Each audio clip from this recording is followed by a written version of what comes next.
শান্তনু বন্দ্যোপাধ্যায়ের সঙ্গে এবার কালীঘাটের কাকুর যোগসূত্র।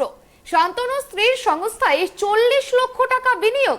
সূত্রের খবর, কালীঘাটের কাকু সুজয় কৃষ্ণ ভদ্র শান্তনু পত্নী প্রিয়াঙ্কা বন্দ্যোপাধ্যায়ের সংস্থায় 40 লক্ষ টাকা লোন দেয়। প্রশ্ন উঠছে যে সংস্থার অংশীদার প্রিয়াঙ্কা, সেই সংস্থায় কেন সুজয় কৃষ্ণ ভদ্র এত টাকা দিয়েছেন? সংস্থার অন্যতম এক অংশীদার জানান, সুজয় কৃষ্ণ আবাসনের একটি দোকানের জন্য অগ্রিম হিসাবে এই টাকা দিয়েছিলেন। প্রথম থেকেই যাবতীয় অভিযোগ অস্বীকার করেছেন কালীঘাটের কাকু সুজয় কৃষ্ণ ভদ্র, কিন্তু এবার ধীরে ধীরে ঝুলি থেকে বেড়াল বেরিয়ে পড়ছে। সূত্রের খবর, এবার দেখা যাচ্ছে শান্তনু স্ত্রীর সংস্থার সঙ্গে একেবারে আর্থিক লেনদেন ছিল সুজয় কৃষ্ণের। শান্তনু বন্দ্যোপাধ্যায়ের স্ত্রী প্রিয়াঙ্কা বন্দ্যোপাধ্যায়ের সংস্থায় তিনি নাকি 40 লক্ষ টাকা বিনিয়োগ করেছিলেন। তবে এ নিয়ে সুজয় কৃষ্ণের কোনো বক্তব্য পাওয়া যায়নি। এদিকে প্রিয়াঙ্কা আগে জানিয়েছিলেন তিনি নাকি শুধু সই করতেন, কোম্পানির কাগজের ব্যাপারে কিছুই জানতেন না। তবে যে সংস্থায় অংশীদারিত্ব রয়েছে প্রিয়াঙ্কার, সেখানে 40 লক্ষ টাকা বিনিয়োগ করেছিলেন কালীঘাটের কাকু। কিন্তু প্রশ্ন উঠছে, কালীঘাটের কাকু এত টাকা পাচ্ছিলেন কিভাবে?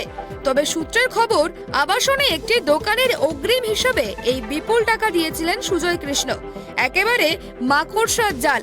ইডির তদন্তে উঠে আসছে, 2 দফায় এই 40 লাখ টাকা দিয়েছিলেন সুজয় কৃষ্ণ। দেখা যাচ্ছে সবার সঙ্গে সবার যোগ রয়েছে। কুন্তলের সঙ্গে শান্তনুর, তাপস মণ্ডল, গোপাল দলপতির সঙ্গে যোগ। আবার শান্তনু স্ত্রীর সংস্থায় বিনিয়োগ করেছেন কালীঘাটের কাকু। আবার সেই কালীঘাটের কাকু বলছেন আমার সাহেব অভিষেক। অন্যদিকে শান্তনুর সঙ্গে যোগাযোগ অয়নশীলের। তার বিপুল সম্পত্তি দেখে হতবাক তদন্তকারী অফিসাররা। এদিকে শান্তনুর সঙ্গে অয়নের কোন কোন ক্ষেত্রে লেনদেন হয়েছিল সেটাও দেখা হচ্ছে।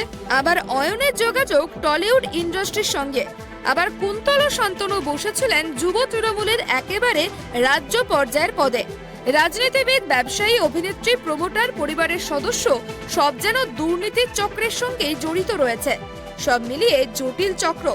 একে একে জট ছাড়াচ্ছে ইডি, কিন্তু আর কারা কারা জড়িত তাদের সঙ্গে সেটাই জানতে চাইছে বাংলা। এদিকে এর সঙ্গেই শান্তনু ঘনিষ্ঠ অয়নশীলের 10টি অ্যাকাউন্টের হদিশ মিলেছে। সব মিলিয়ে অয়নের 42টি অ্যাকাউন্টের সন্ধান মিলেছে।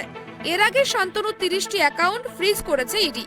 তবে অয়নশীলের সঙ্গে শান্তনুর ঠিক কি ধরনের বোঝাপড়া ছিল সেটা খতিয়ে দেখছে ইডি। এদিকে শুধু কোম্পানি বা ব্যক্তিগত অ্যাকাউন্ট নয়, হুগলিতে অয়নের পেট্রোল পাম্পের নামেও অ্যাকাউন্ট রয়েছে। তবে তদন্তে নেমে ইডি দেখতে পাচ্ছে নিজের পাপ চক্রের সঙ্গে অয়ন গোটা পরিবারকে জড়িয়ে ফেলেছে। সন্দেহ এড়াতে সকলের নামে অ্যাকাউন্ট খুলে ফেলেছিল। ভাঙড়ে জমি কেনার কাজ শুরু করে দিয়েছিল অয়ন। অনেকটা কেষ্টমণ্ডলের কায়দায় অয়ন তার ঘনিষ্ঠদের নামে জমি জায়গা কিনতে শুরু করে দিয়েছিল। Bureau report, tribe TV.